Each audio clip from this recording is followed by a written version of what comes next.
partage entre les auteurs et les lecteurs. La journée mondiale du livre et du droit d'auteur a été un grand rendez-vous pour les férus de littérature. Fin de livre. De prestigieux écrivains présentent leurs romans dans une salle comble, un moment de rêve pour les amoureux de littérature.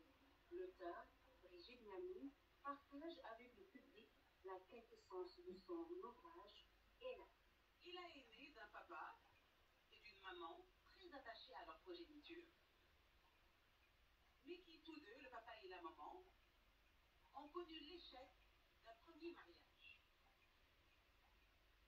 Ils ont connu l'échec d'un premier mariage, et malheureusement, cet échec-là a été suivi de l'abandon de leurs premiers enfants. Tous deux ont eu, le papa, 2 garçons, la maman, 2 filles. Malheureusement, par l'action des personnes malveillantes, les enfants les ont quittés. Les jeudis littéraires offrent une opportunité aux écrivains d'interagir avec le grand public.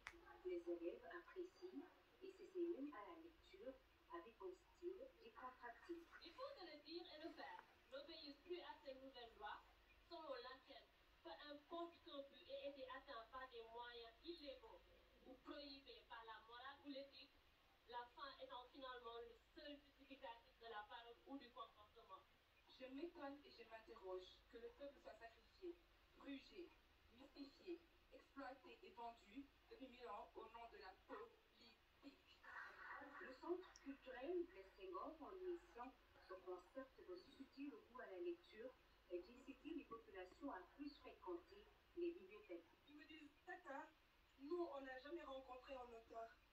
Je me suis dit, ah, là c'est vraiment le moment de créer un projet qui permettra aux uns et aux autres de pouvoir côtoyer les auteurs, de pouvoir leur offrir un événement comme celui-ci pour que vous, les élèves, vous, les usagers des bibliothèques, vous, les étudiants, puissiez directement communiquer avec ces auteurs, ces braves dames, ce grand monsieur qui est M. Gorko Diop. Au pays, mon beau pays, il se battent tes enfants de tes flancs bénis, germés.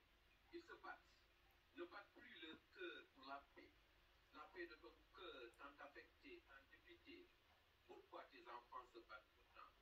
Pour marquer la journée mondiale du livre et du droit d'auteur, les autorités engagent la réflexion sur les changements de paradigme. Une approche inclusive s'impose pour rendre accessible le livre à tous.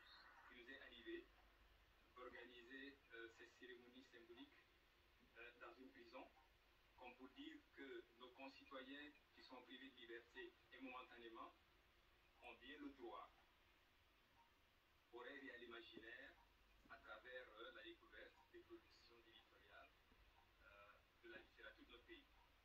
Il nous est arrivé d'aller dans des hôpitaux et il y a 2 jours, dans un centre spécialisé à la prise en charge des déficiences intellectuelles. Alors, c'est cela aussi, je crois, les attentes de l'État, c'est de faire en sorte que tous les citoyens se reconnaissent à travers une offre. Comme je le dis souvent, il n'y a pas de citoyen de seconde zone. Un jeudi par mois, autour d'un café, la littérature est à l'honneur au centre culturel Blaise Senghor.